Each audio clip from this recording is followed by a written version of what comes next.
Hello friends, please like this video and subscribe to our channel and press the bell icon so that you will not miss any update. Hello friends, welcome back. So today, last time we have seen a couple of examples on the theorem on limits. Today we will be covering the topic method of factorization. Let's assume a function f of x given in terms of polynomials like p of x upon q of x. So method of factorization is basically to find factors of these two polynomials and then we will cancel out common factors between p of x and q of x and then substitute the value of limit to get the final limiting value. Now there are three conditions in this. First condition would be q of x should not be equals to 0 because this is a rational function f of x, and if the denominator is 0 we cannot accept this. Okay. Second condition is if q of x is equals to 0 and x minus a is a factor, then we can accept this provided p of x should also have a factor x minus a. Then we can solve the limits, and in this case limit exists. The third condition would be q of x is equals to 0 and x minus a is a factor, but p of x does not have this factor, does not have x minus a as a factor. In this case limit does not exist. So we will be interested in problems like this. If you have a p of x which does not have the factor x minus a, then you don't need to solve those limits. Simply say. So this is our first example. Limit x tends to 1 upon x minus 1 plus 2 upon 1 minus x square. So before solving the limits, we will substitute the value into the function and see if we are getting an indeterminate form or the denominator as 0. If that is the case, we will need to simplify this. So if we put x as 1 upon 1 minus 1, so first term is in infinity plus 2 upon 1 minus 1 square. Again the second term has denominator 0. So we will have to simplify this. So let's simplify. Limit x tends to 1 upon x minus 1. The first term is already simplified. Let's simplify the second term. Plus 2 upon 1 minus x square can be written as 1 minus x into 1 plus x. Now for simplicity, let's write this as, instead of 1 minus x, I'll write x minus 1 and make this minus. So limit x tends to 1 upon x minus 1 minus 2 upon x minus 1, and I can write 1 plus x as x plus 1, commutative law of addition. Now remember this adjustment which I have done. Since this denominator is x minus 1 and x plus 1, we have here only x minus 1. Let's put x plus 1 in numerator and denominator both to make the denominator common in both the terms, so that we can add them, right? Limit x tends to 1, x plus 1 plus 2 is x plus 3, right? And here it is it should be x plus 1 minus 2. It should be x minus 1. Here it is x minus 1 into x plus 1. Yes, I think the problem is solved now. Since x tends to 1, I can say x minus 1 is not equals to 0, and I can cancel these two terms. So the leftover part is 1 upon x plus 1. I can put the value of x as 1. So the answer should be 1 upon 2. Clear? Please note it down.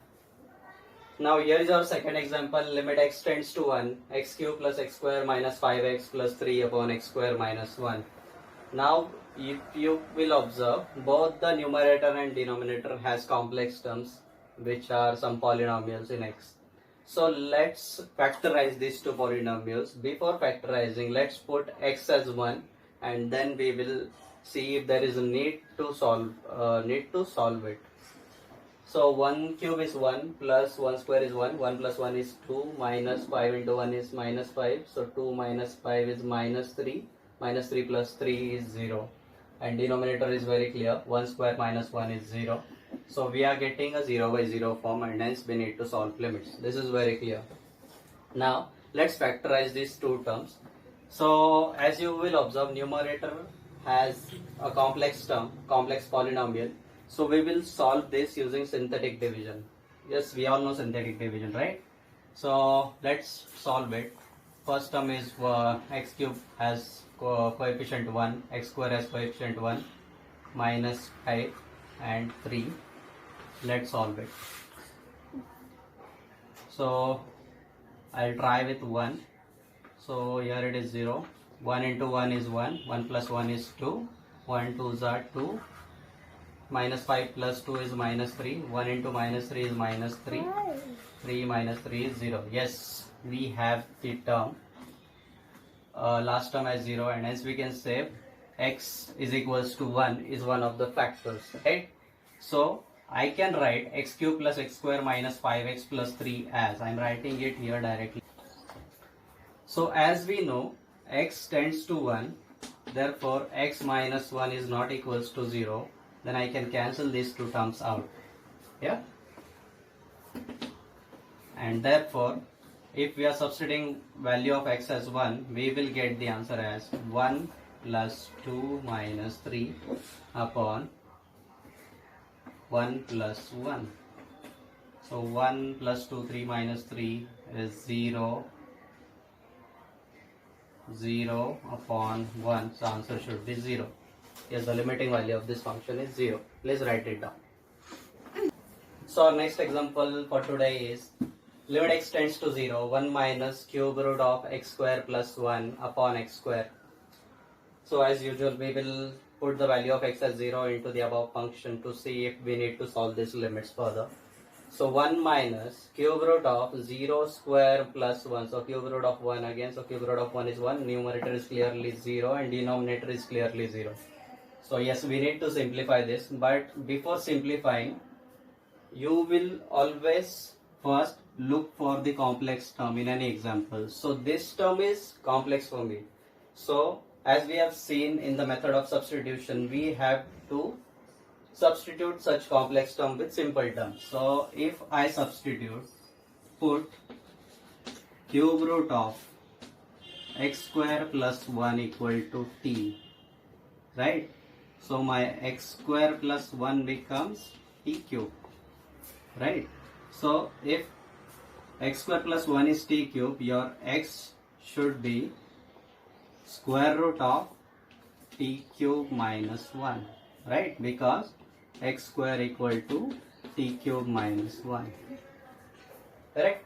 So if your x is tending towards 0, your t should be tending towards 1, because if you put value of x as 0 here, your t will become cube root of 1, which is 1. Okay, so let's substitute this into limit. So your limit becomes limit, instead of x tends to 0, I will write t tends to 1. So 1 minus, instead of this whole term, I will just substitute t upon x square can be written as t square minus t cube minus 1. So if we find vectors of t cube minus 1, since numerators are already simplified, so let's substitute limit x t tends to 1, 1 minus t upon t cube minus 1 cube is t minus 1 into t square plus t plus 1, right? A cube minus b cube, a minus b into a square plus ab plus b square. So this is 1 minus t and this is t minus 1.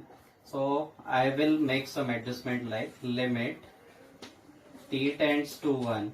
Instead of 1 minus t, I will write minus of t minus 1 upon t minus 1 into t square plus t plus 1.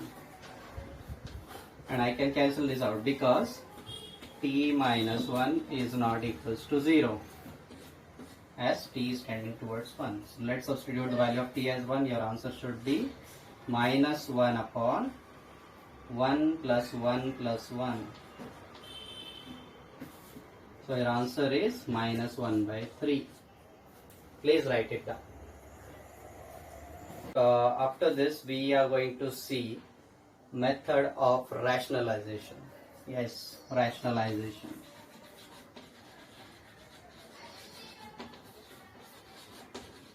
Again, this is done to simplify the problem. So basically you will get complex terms here again. So it will be square root or cube root or nth root of some function, some polynomial, and then we will simplify by rationalizing that term to get the final answer. So let's see some examples how we are going to deal with this type of problems. So let's see, let's start with a simple example. Limit x tends to 0, square root of 1 plus x minus 1 upon x. So if we put x as 0, we will get 1 plus 0, which is 1, 1 minus 1 is 0, and denominator is clearly 0. So this is a 0 by 0 indeterminate form. Let's rationalize this. So I'll tell you how to rationalize. Limit x tends to 0. Write the term as it is, 1 plus x minus 1 upon x into, the rationalizing would be like this.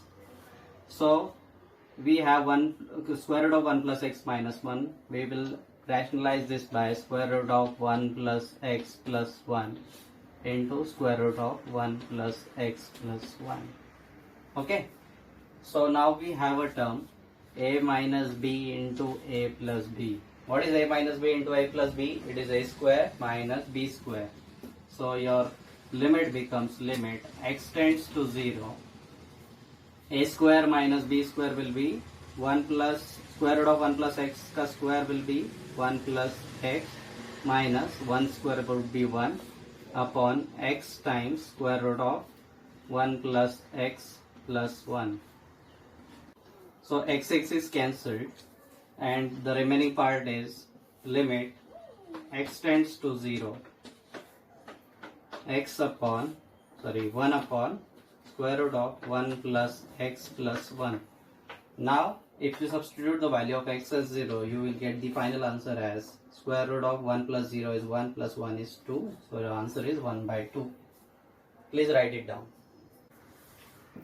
Now let's solve another example which is bit complex but not that difficult to solve. So again we will substitute value of x as 4 into the polynomial function and see if we are getting a 0 by 0 form. So yes, 4 is the value of x. So 4 square is 16 plus 4 is 20. 20 minus 20 is 0. Numerator is 0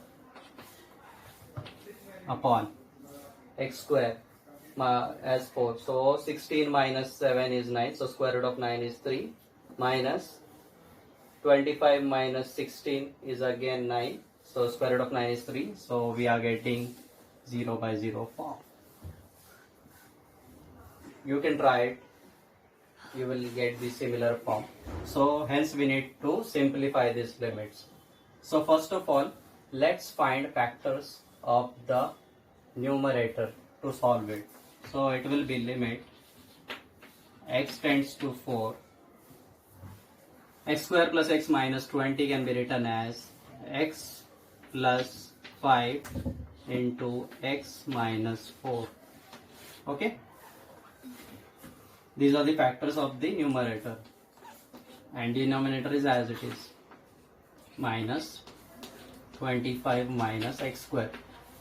So let's rationalize this term. Rationalizing means you will multiply by the conjugate of the denominator. So conjugate means if you have a plus b, the second term should be a minus b. So it will be x square minus 7 minus 25 minus x square. This should be plus x square minus 7 plus square root of 25 minus x square. We are doing rationalization just to make sure that we are getting rid of indeterminate form or we should not have the denominator as 0. Okay, so let's solve this. Limit x tends to 4, numerator will remain as it is. So what is the numerator? X plus 5 into x minus 4 into square root of x square minus 7 plus square root of 25 minus x square, and the denominator would be a minus b into a plus b will be a square minus b square. So x square minus 7 square root will be cancelled out, minus 25 minus x square, square root would be cancelled out. Okay, now let's simplify this. This will become limit x tends to 4, numerator as it is x plus 5 x minus 4 into this complex term as it is x square minus 7 plus square root of 25 minus x square upon x square minus of minus plus x square, it will be 2x square, minus 7 minus 25 is minus 32. So if I take 2 common out of it, this should be x square minus 16. Yes, and we can have two factors of this. X square minus 16 can be written as x minus 4 into x plus 4. So I'll do it in the next step. Limit x tends to 4, x plus 5 into x minus 4 into square root of x square minus 7 plus square root of 25 minus x square upon 2 times x minus 4 into x plus 4. So I can simply cancel x minus 4 because x minus 4 is not equals to 0. So your answer would be 4 plus 5 is 9 into square root of 4 square minus 7 is 16, 9, which is 3, plus 25 minus 16 is again 9, so it will be 3, square root of 9 is 3, upon 2 into 4 plus 4 is 8. So your answer should be, this is 2 1s are 2, 2 3s are 6, 9 3s are 27 upon 8. This is your final answer. Listen. So now we have seen a couple of methods to illustrate limits, like method of substitution, and we have seen theorem on limits, a couple of examples on theorem on limits. Then we have seen method of rationalization, method of factorization, and there are many more methods as well. So the next into pipeline is your limits of trigonometric functions. Trigonometric functions.